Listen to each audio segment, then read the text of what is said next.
आज की वीडियो में आप सभी का बहुत बहुत स्वागत है। तो पिछली वीडियो में हमने पढ़ा था मानव श्वसन तंत्र को अच्छे से पढ़ लिया था। तो आज हम पढ़ने वाले हैं रक्त तथा रक्त परिसंचरण तंत्र क्या। तो देखिए रक्त क्या होता है। रक्त एक प्रकार का तरल संयोजी ऊतक है जो मानव तथा अन्य पशुओं में आवश्यक पोषक तत्व ऑक्सीजन, कार्बन डाइऑक्साइड व अपशिष्ट पदार्थों का परिवहन करता है क्या। यह एक हल्का क्षारीय तत्व है जिसका पीएच मान 7.4 होता है क्या। इसकी पीएच का मान कितना होता है 7.4 होता है। सामान्य व्यक्ति में लगभग 5 लीटर रक्त पाया जाता है। रक्त का निर्माण लाल अस्थि मज्जा में होता है। ये कहाँ होता है, लाल अस्थि मज्जा में होता है।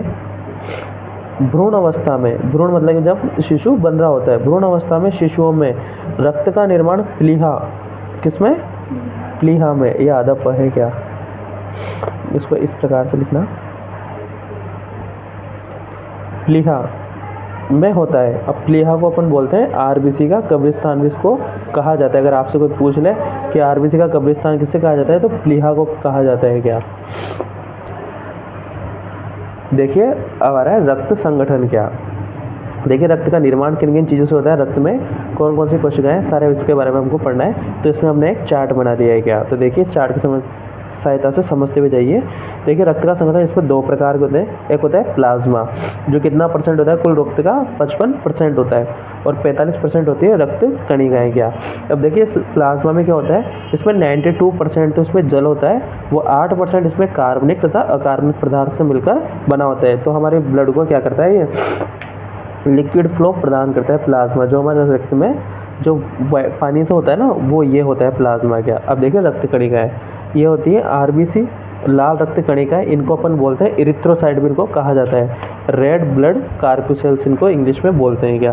ये कुल रक्त, इन 45% का 99% हिस्सा किसका होता है, आरबीसी का होता है। फिर होती है अपने पास WBC, it means white blood corpuscles, या हिंदी में इनको बोलते हैं श्वेत रक्त कणिकाएं, और इनका दूसरा नाम है ल्यूकोसाइट भी इनको कहा जाता है क्या।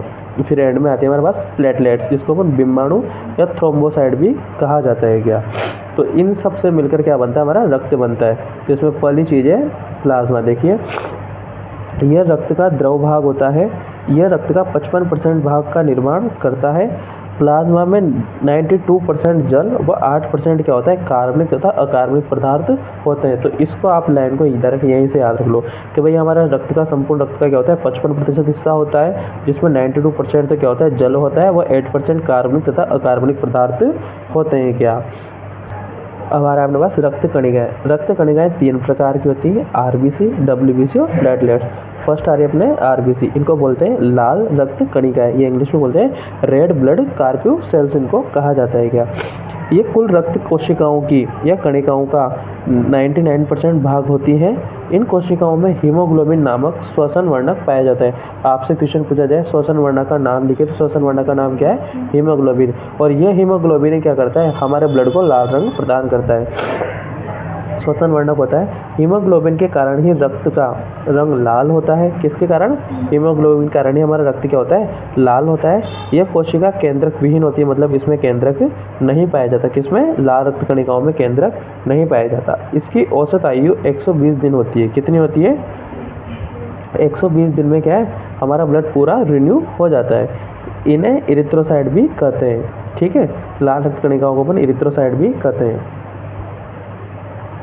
आगे है हमारे पास श्वेत रक्त कणिकाएं, जिनको बोलते हैं अपन डब्ल्यूबीसी या वाइट ब्लड कार्पुसेल्स।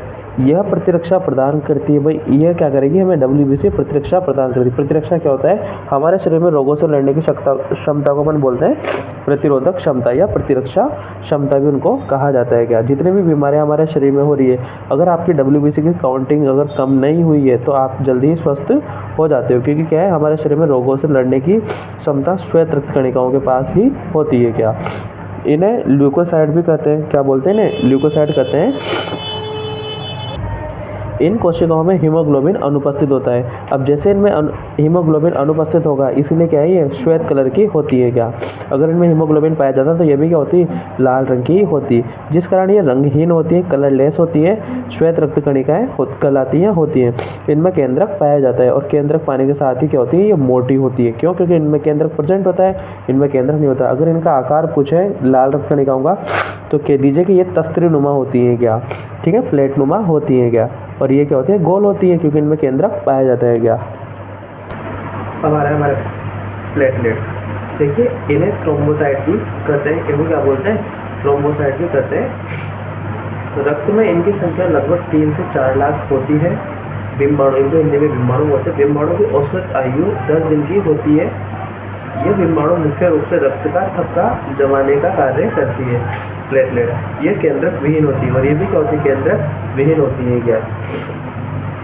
आ है रक्त का कार्य। अगला टॉपिक हमारे पास देखिए, ऑक्सीजन तथा कार्बन डाइऑक्साइड का वातावरण तथा ऊतकों के मध्य विनिमय करना, ये भी किसके द्वारा संपन्न होता है, रक्त के माध्यम से ही संपन्न होता है।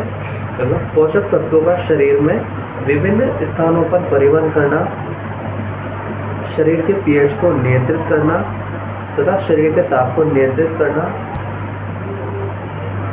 प्रतिरक्षण का कार्य संपन्न करना। ब्लड ही सब चीज़ों को करता है, फिर ब्लड के अंदर WBC कार्य को करेगी। प्रतिरक्षण मतलब हमारे शरीर को रोगों से लड़ना भी ब्लड के माध्यम से संपन्न होता है, क्योंकि समस्त दवाई बोले फिर हमारे ब्लड में ही जाके इंजेक्ट होती है क्या। हार्मोन आदि को आवश्यकता के अनुरूप परिवहन करना, भाई जितने हार्मोन की आवश्यकता है वो सब ब्लड में ही छोड़े जाएंगे, और वो किस प्रकार से कार्य करते हैं अगले चैप्टर में हम देखने वाले हैं क्या उसको। उत्सर्जित पदार्थों को शरीर से बाहर निकालना, ये भी ब्लड के माध्यम से। तो जितने भी कोशिकाओं के में अपशिष्ट पदार्थ होता है उन सबको रक्त में मिला दिया जाता है, फिर इसके माध्यम से इसको बाहर निकाला जाता है क्या। तो यहाँ से हमारे रक्त के कार्य। रक्त परिसंचरण तंत्र देखना, मनुष्य में बंद परिसंचरण तंत्र पाया जाता है, जिनमें रक्त, हृदय, रक्तवाहिनियाँ सम्मिलित होती है। तो ये रक्त परिसंचरण क्या होता है, मनुष्य में बंद प्रकार का रक्त परिसंचरण तंत्र पाया जाता है, जिसमें रक्त, हृदय, रक्तवाहिनियाँ सम्मिलित होती है। परिसंचरण विभिन्न अंगों का संयोजन है, जो शरीर की कोशिकाओं के मध्य गैसों, पचवे पोषक तत्वों, हार्मोन, उत्सर्जित पदार्थों का क्या करता है, ये परिवहन करता है। तो इस सबको सम्मिलित रूप से अपन क्या बोलते हैं, रक्त परिसंचरण तंत्र या ब्लड सर्कुलेटरी सिस्टम। अगला टॉपिक है हमारे पास रक्त वाहिनियाँ। देखिए ये 3 प्रकार की होती है। कितने प्रकार की होती है, 3 प्रकार की, धमनी, शिराएं व केशिकाएं। जैसे कि हमने पिछली वीडियो में बात कर रहे थे सोशल वाले में कि केशिकाएं क्या होती है, तो यहाँ पे हम केशिका की डेफिनेशन भी लिखने वाले हैं क्या। तो देखिए फर्स्ट होता है हमारे पास धमनी। वे वाहिकाएं जिनमें ऑक्सीजनित रक्त, मतलब कि जिसमें ऑक्सीजन मिली हुई हो, उसको बोलते हैं शुद्ध रक्त। तो वे वाहिकाएं जिनमें ऑक्सीजनित रक्त, शुद्ध रक्त प्रवाहित होता है, धमनी कहलाती है। ये हृदय से रक्त को, मतलब कि शुद्ध रक्त को, यह हृदय से शुद्ध रक्त को विभिन्न कोशिकाओं व अंगों तक पहुंचाती। कौन, धमनी। तो जितना भी शुद्ध रक्त हमारे हृदय में है, वहाँ से विभिन्न कोशिकाओं व अंगों तक पहुंचाने का कार्य धमनी का होता है। फुफ्फुसीय धमनी एकमात्र ऐसी धमनी होती है जिसमें अशुद्ध रक्त प्रवाहित होता है। ये हमने यहाँ पे एक स्पेशल पॉइंट बना रखा है कि भाई सभी धमनियों में क्या होता है, ऑक्सीजन युक्त रक्त बहता है, मतलब शुद्ध रक्त बहता है, बट फुफ्फुसीय धमनी एकमात्र ऐसी धमनी है जिसमें अशुद्ध रक्त प्रवाहित होता है। तो ये था आपके पास धमनी। अब आ रही है हमारे पास शिराएं। वे वाहिकाएं जिनमें अशुद्ध रक्त प्रवाहित हो रहा है, शिरा कहलाती है। यहाँ पे क्या होता है, शुद्ध रक्त प्रवाहित हो रहा है। अब यहाँ अशुद्ध रक्त को अपन ऑक्सीजनित नहीं बोलेंगे, यहाँ पे वी ऑक्सीजनित, मतलब जिसमें ऑक्सीजन अनुपस्थित रहेगा। यह शरीर की विभिन्न कोशिकाओं व अंगों से अशुद्ध रक्त को हृदय तक लाती है। ये क्या कर रही है, हृदय से सभी अंगों तक पहुँचा रही है, और ये सभी अंगों से वापस अशुद्ध रक्त को हृदय में ला रही है क्या, अशुद्ध रक्त को हृदय में लाती है। फुफ्फुसीय शिरा एकमात्र ऐसी शिरा है जिसमें शुद्ध रक्त प्रवाहित होता है, और यहाँ पे फुफ्फुसीय धमनी एकमात्र ऐसी धमनी थी जिसमें अशुद्ध रक्त प्रवाहित हो रहा था। तो ये थी धमनी और शिराएं गया। इसके बाद आया अपना केशिकाएं। तो देखिए केशिकाएं धमनियों व शिराओं के संयोजन से मिलकर निर्मित वाहिनियों को अपन क्या बोलते हैं, केशिकाएं बोलेंगे। यहाँ पे कोशिकाएं नहीं है, यहाँ पे लिख रहे हैं केशिकाएं क्या। तो धमनी व शिराओं के संयोजन से मिलकर निर्मित वाहिनियों को अपन क्या बोलते हैं, केशिकाएं कहते हैं क्या। तो आज की वीडियो में इतना ही। अगली वीडियो में हम पढ़ने वाले मानव हृदय की संरचना तथा वो किस प्रकार कार्य करता है तथा दोहरा रक्त परिसंचरण क्या है, इन सब के बारे में उसको पढ़ने वाले हैं। तो यहाँ पर हमने पढ़ा रक्त का रक्त संगठन के भी कितने प्रकार के कोशिकाएं होती हैं, धमनी, शिराएं वगैरह, इन सब के बारे में इन्फॉर्मेशन इस वीडियो में आपको दे दी है। अगली वीडियो में पढ़ने वाले मानव हृदय।